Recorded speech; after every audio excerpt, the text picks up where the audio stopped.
बच्चों आज हम स्फेरिकल मिरर से जो रे डायग्राम बनते हैं उनको देखेंगे। और इससे पहले हम लोग बेटा मिरर फॉर्मूला अप्लाई करना सीख चुके हैं, साइन कन्वेंशन सीख चुके हैं। ठीक है, तो बेटा कुछ केसेस होते हैं, कुछ रूल्स होते हैं रे डायग्राम को ड्रॉ करने के। मैं आपको पहले सारे रूल्स बताऊंगा। तो बेटा पहला रूल देखो क्या है कि अगर एक ray of light principal axis के पैरेलल आती है तो वो आफ्टर रिफ्लेक्शन फोकस से पास करेगी। ठीक है ना, मतलब देखो ये तो हमारे पास कनकेव मिरर है, इस केस में प्रिंसिपल एक्सिस के पैरेलल अगर रे आती है तो फोकस से पास किया, और कन्वेक्स मिरर होगा तो भी ये आफ्टर रिफ्लेक्शन ऐसे पास करेगी कि इसको एक्सटेंड करेंगे तो फोकस से पास होगी। बात क्लियर है? लिखो इसको। इसका ऑपोजिट भी बेटा ट्रू होता है कि अगर एक रे ऑफ लाइट फोकस से पास करे तो वो आफ्टर रिफ्लेक्शन प्रिंसिपल एक्सिस के पैरेलल हो जाएगी। ठीक है ना, सिमिलरली यहां पे अगर एक रे ऑफ लाइट फोकस की तरफ जा रही है तो वो आफ्टर रिफ्लेक्शन प्रिंसिपल एक्सिस के पैरेलल हो जाएगी। लिखो इसको। थर्ड केस बेटा, अगर एक ray of light centre of curvature को क्रॉस करती हुई जा रही है तो बेटा मिरर को स्ट्राइक करके as it is bounce back करेगी। यहां देखें तो ये रे अगर ऐसे जाएगी तो ये अगर एक्सटेंड करके सेंटर ऑफ कर्वेचर पे जा रही है, आफ्टर रिफ्लेक्शन बाउंस बैक करेगी।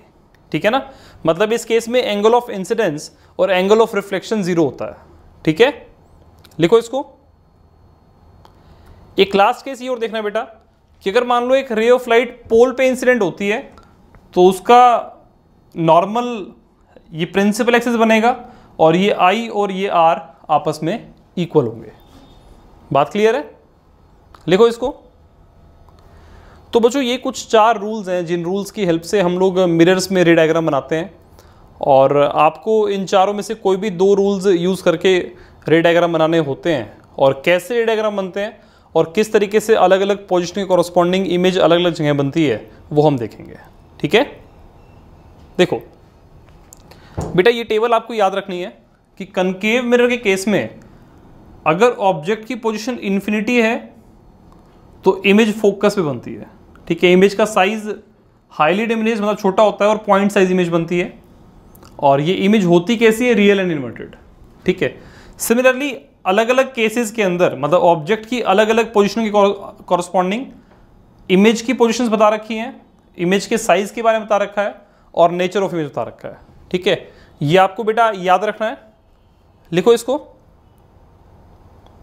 ये बच्चों इनके रे डायग्राम है। ठीक है ना, कि देखो इन्फिनिटी पे ऑब्जेक्ट है तो फोकस पे इमेज बनी। अब अगर मान लो ऑब्जेक्ट हमारा A B centre of curvature से पीछे है तो मैंने क्या किया, मैंने ए पॉइंट से 2 रे डायग्राम ले ली, 2 रे ले ली। ठीक है, एक तो वो जो प्रिंसिपल एक्सिस के पैरेलल जा रही है और एक वो जो सेंटर ऑफ कर्वेचर पे जा रही है। ठीक है बेटा, ये वाली रे आफ्टर रिफ्लेक्शन फोकस से पास करेगी और ये as it is bounce back करेगी, तो इंटरसेक्शन यहां बनेगा, ये इमेज होगी। ठीक है, तो इस ऑब्जेक्ट का इमेज यहां बनेगा। देखो इस वाली इंसिडेंट रे की कॉरस्पॉन्डिंग रिफ्लेक्टेड लाइट ये वाली होगी और इस वाली इंसिडेंट रे की कॉरस्पॉन्डिंग रिफ्लेक्टेड लाइट ये वाली होगी, तो ये पॉइंट इमेज होगा। ठीक है ना, तो इस ए बी ऑब्जेक्ट का image A dash B dash इस तरीके से बनेगा। ठीक है, सिमिलरली ये वाला केस अगर सेंटर ऑफ कर्वेचर पे ऑब्जेक्ट रखा है तो इमेज यहां बनेगी, और इस केस में भी मैं 2 रेज को ले जाकर के फाइनल इमेज बना सकता हूं। बात क्लियर है? तो बेटा ये रे डायग्राम आपको याद करने हैं और आपके स्कूल एग्जाम में कोई भी रे डायग्राम पूछ सकता है। और बेटा आपको एक बात समझनी है, इन रे डायग्राम्स में एरो बनाना बहुत ज़रूरी है, और ये एज इट इज़ एनसीईआरटी से मैंने ले रखे हैं, आप लोग इनको लिख लो। ठीक है, एरो बेसिकली मुझे ये बताता है कि रे किस डायरेक्शन में जा रही है, तो आपको ये सारे याद रखने हैं बेटा। अगले 2 केस ऐसे होंगे, इनको भी लिख लो।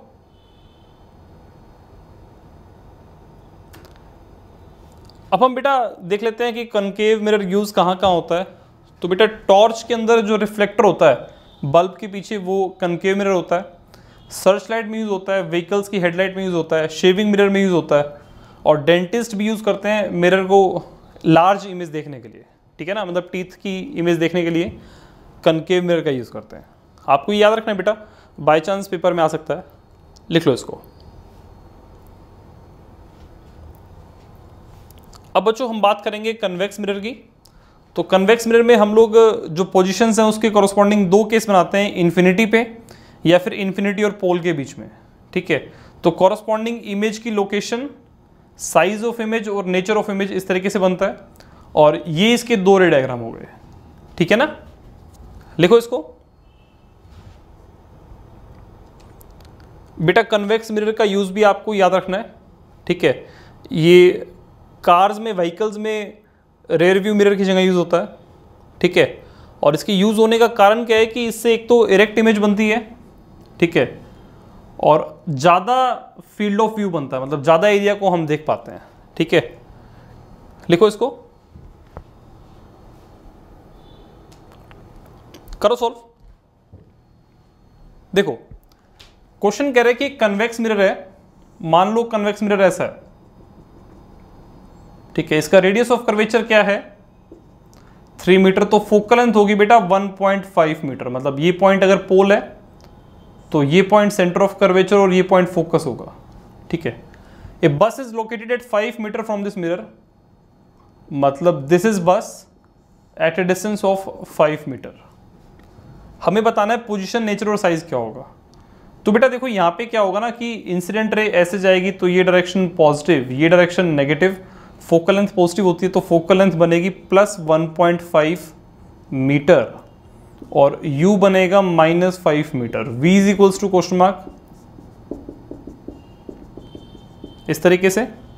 तो 1/v is equals to 1/f minus 1/-5, तो ये बन जाएगा बेटा 3/2, मतलब 3 नीचे 2 ऊपर, 2/3 प्लस 1/5, एलसीएम लेंगे 15 आएगा,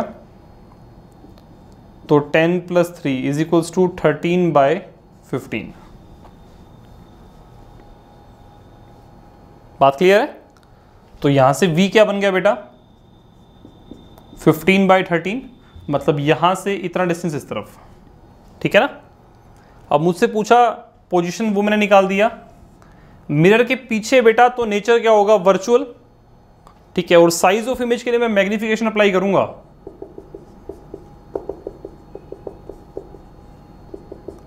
v का वैल्यू 15/13 होगा और u का वैल्यू -5 होगा। हाइट ऑफ इमेज, मतलब मैग्निफिकेशन नहीं पूछा, हाइट ऑफ इमेज तो कुछ बनेगी नहीं, ठीक है। तो साइज ऑफ इमेज में मैं बता दूंगा मैग्निफिकेशन की हेल्प से कितने टाइम्स इमेज बन रही है। तो इससे ये टर्म कैंसिल, इससे ये 3, तो मैग्निफिकेशन इज 3/13। मतलब यहां से देखो हम क्या क्या लिखेंगे,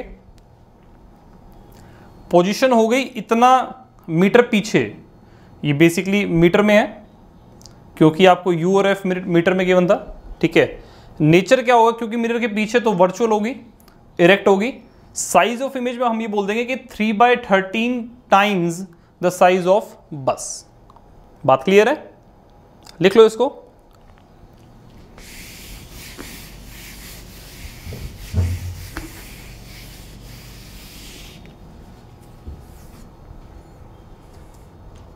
करो सॉल्व। देखो बच्चों यहां पे कनकेव मिरर की बात हो रही है जिसका फोकल लेंथ 15 सेंटीमीटर गिवन है और ऑब्जेक्ट यहां से 25 सेंटीमीटर पहले है, ठीक है ना। और ये ऑब्जेक्ट ऐसे है such that this height is 4 centimetre, ठीक है। तो बच्चों देखो यहाँ पे u क्या बनेगा -25 सेंटीमीटर, f क्या बनेगा -15 centimetre and v is equals to question mark. अब ये बात अगर क्लियर है तो हम लोग मिरर फॉर्मूला अप्लाई करके पहले v निकालते हैं। तो वो v कैसे निकलेगा, 1/v is equals to 1/f minus 1/u, तो ये बनेगा -1/15 माइनस 1/-25।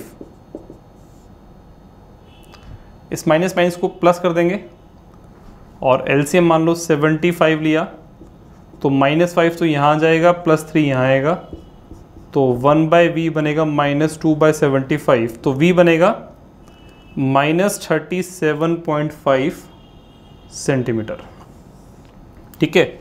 इसका वैल्यू नेगेटिव आने का मतलब क्या है कि इस तरफ होगी, और बेटा ये इमेज होगा such that this distance is 37.5 centimetre, ठीक है। अब बच्चों ये बात तो पहले ही क्लियर थी कि रियल इमेज बनेगी। कैसे, क्वेश्चन में लिखा है at what distance from the mirror should A screen be placed, मतलब स्क्रीन पे इमेज ऑब्टेन करनी है, और बेटा स्क्रीन पे अगर इमेज ऑब्टेन करनी है इसका मतलब रियल इमेज की बात हो रही है, ठीक है ना। तो हमें स्क्रीन को यहां रखना होगा such that this distance is 37.5 from mirror, और साइज ऑफ इमेज के लिए हम मैग्निफिकेशन अप्लाई करेंगे। तो मैग्निफिकेशन क्या होता है बेटा, -v/u height of image by height of object के बराबर। तो -75/2 डिवाइड बाय u, u है -25, height of image by 4 centimetre, ठीक है। तो इससे नेगेटिव से नेगेटिव कैंसिल, ये पूरा क्या बन जाएगा देखो 75 बाय माइनस ऊपर लिख दिया 25 इंटू 2, तो यहाँ पे हाइट ऑफ इमेज क्या बन जाएगा -6 सेंटीमीटर, ठीक है। और मैग्निफिकेशन इसका -3/2 आएगा, ठीक है। तो 3/2 टाइम्स मतलब 1.5 टाइम्स साइज होगा, और नेगेटिव होने का मतलब इन्वर्टेड होगा, ठीक है ना। लिखो इसको,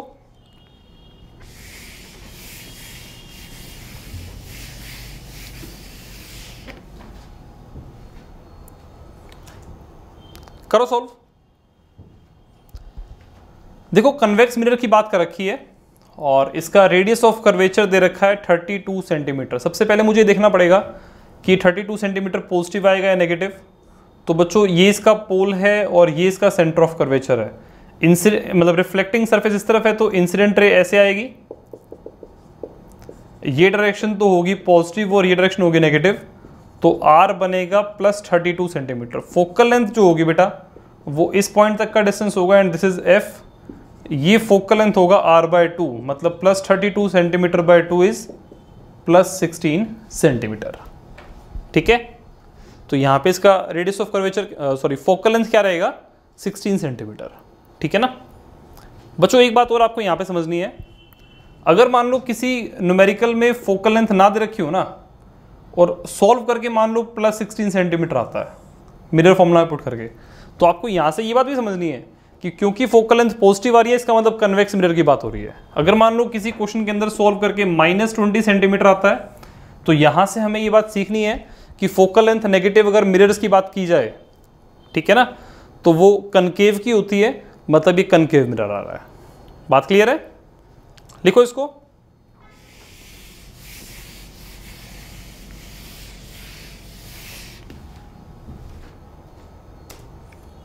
करो सॉल्व। देखो बच्चों क्वेश्चन क्या कह रहा है, एक concave mirror produces 3 times magnified image, मतलब मैग्निफिकेशन 3 है, रियल इमेज है तो बेटा वो इन्वर्टेड भी होगी, तो इसको हम -3 लेंगे, ठीक है। And object is placed at 10 centimetre in front of it, मतलब बेसिकली देखो यहाँ पे क्या है कि कनकेव मिरर है और ये ऑब्जेक्ट है, and this distance is 10 centimetre, तो u क्या बनेगा -10 सेंटीमीटर, v हमसे पूछा है, तो मैग्निफिकेशन -v/u होगा, -3 इज इक्वल्स टू -v/-10। इसको सॉल्व करके v बनेगा -30, ठीक है। तो हमसे पूछा इमेज कहाँ बनेगी, इमेज मिरर के आगे 30 सेंटीमीटर बनेगी। बात क्लियर है? तो बेटा ये साइन कन्वेंशन बहुत इंपॉर्टेंट है ऑप्टिक्स के न्यूमेरिकल्स को सॉल्व करने के लिए। ध्यान से समझ लो इस कॉन्सेप्ट को, इसमें गलती मत करना। बात क्लियर है? लिखो इसको, ठीक है बच्चों। हम लोगों ने रिफ्लेक्शन के कुछ कॉन्सेप्ट्स को देखा, ठीक है। और अभी मैं आपको एक छोटा सा बात और बता देता हूँ कि प्लेन मिरर की अगर मैं बात करूँ, जैसे मान लो प्लेन मिरर ऐसा है, ठीक है ना, तो बेटा इसमें ऑब्जेक्ट अगर यहाँ पे है तो इमेज यहाँ बनती है, और ये डिस्टेंस अगर x है तो ये डिस्टेंस भी x होता है। तो मैग्निफिकेशन की बात करें तो -v/u। अब इस केस में बेटा v को -x की जगह मतलब +x लेंगे, क्योंकि ये डायरेक्शन पॉजिटिव और ये नेगेटिव, और u को लेंगे -x, तो मैग्निफिकेशन 1 आती है। तो ये भी एक पॉइंट आपको याद रखना है कि मैग्निफिकेशन ऑफ प्लेन मिरर 1 होती है, ठीक है ना। तो बच्चों हम लोगों ने मिरर्स के सारे कॉन्सेप्ट्स को देखा जो भी आप लोगों के सिलेबस में आते हैं, ठीक है। अभी आप लोग प्रैक्टिस करो मिरर्स के बारे में, और रिफ्रैक्शन ऑफ लाइट हम लोग नेक्स्ट क्लास में कंटिन्यू करेंगे, ठीक है बच्चों। काफ़ी आज के लिए।